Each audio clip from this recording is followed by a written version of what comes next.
We have a few more key differences to discuss between neurotics and disturbed characters, and then we'll be moving on to a different section.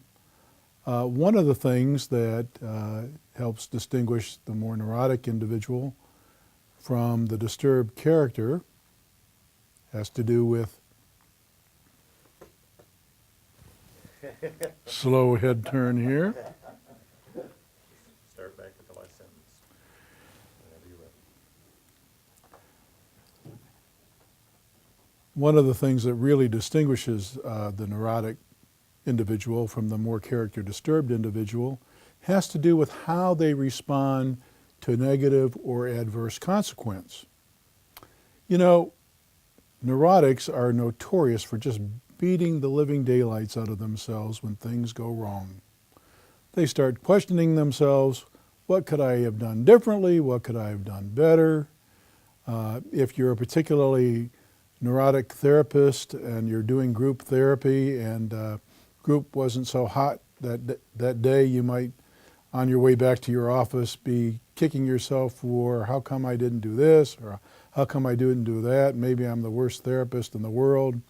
Anything that goes wrong, you not only take it very seriously, but you tend to blame yourself. And you tend to think in terms of, what can I do the next time to make it better? So your entire response to adverse consequence is very different. With the disturbed character, their response to adversity and to negative consequence is a lot different. Sometimes it only emboldens them in their stance. Sometimes they become even more defiant. Sometimes they let the adverse consequence simply roll off their back. So if they do learn something from the experience, even if it's part of what we want them to learn, they don't learn it in the way that we want them to learn it. They don't take the same messages out of it. They don't make the same interpretations about it that we would like them to make, that would help them reformulate their life strategy and say to themselves on an internal level, I'm going to do things differently the next time, because the way I'm going about things, the way I'm seeing things is not working out here. It's causing too much trouble, not only in my life, but in the lives of everybody else. So they do learn, they just don't learn what we want them to learn. They don't have the same response to adverse consequence.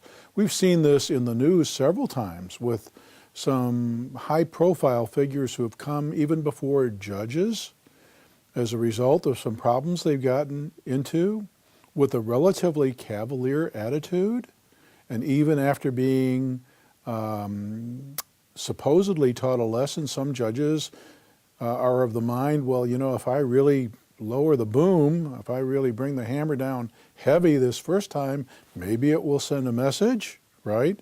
Maybe they'll kind of get an idea, straighten things up, and lo and behold, they do lower the boom, and lo and behold, the person doesn't seem to care.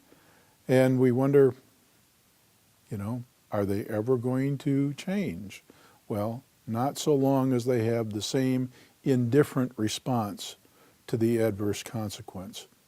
So that's a really distinguishing feature between more character disturbed individuals and neurotic individuals.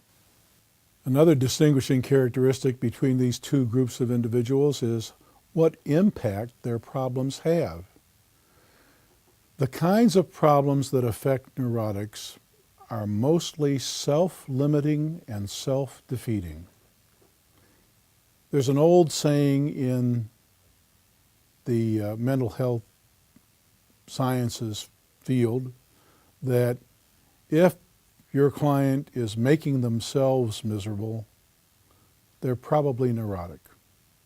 And if they're making somebody else miserable, they're probably to some degree character disturbed. And that's a fairly reliable adage with respect to the kinds of impact that problem behaviors have. For the neurotic, their unfounded anxieties, their insecurities, their hang-ups, as it were, for the most part, hold them back, cause them distress, limit their potential in life, cause them some unnecessary self-defeat in their life pursuits. So they're basically making themselves miserable.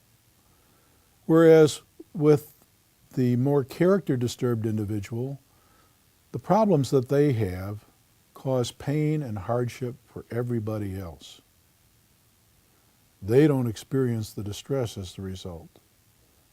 To them, everything is fine. The misery is in everybody else's life. With respect to issues of self-esteem, neurotic individuals are notoriously deficient in a genuine sense of self-worth. They tend to undervalue themselves. They tend to have too much negative self-appraisal. They don't tend to honor themselves quite enough and to pay enough positive regard to their natural attributes and personality characteristics. They don't think highly enough of themselves, in short, generally speaking. And this is a fairly open invitation to a nice, warm, empathic, supportive therapist to engage in some much appreciated validation and affirmation. All of us are familiar with the Stuart Smalley skits, wasn't that his name, on Saturday Night Live, you know, those daily self-affirmations in the mirror, just tailor designed for the good neurotic. The disturbed character does not need this. Their self-esteem is likely out of balance, but not in the same way. And here's an important thing to remember. There's always been this assumption on the part of traditionally minded folks that when a person on the surface acts like they're all that, underneath they must be feeling insecure or unsure of themselves or have a relatively low self-appraisal. This is not true in the case of the disturbed character. They really do believe they are all that. Sometimes with no foundation, sometimes with some foundation, because a lot of these folks have managed to accumulate considerable wealth, prestige, power. So sometimes with some external validation. The problem is, whether they're deserving of it or not, they have problems in their interpersonal relationships primarily because they think too highly of themselves. And it's not just a compensation for underlying feelings of low self-esteem.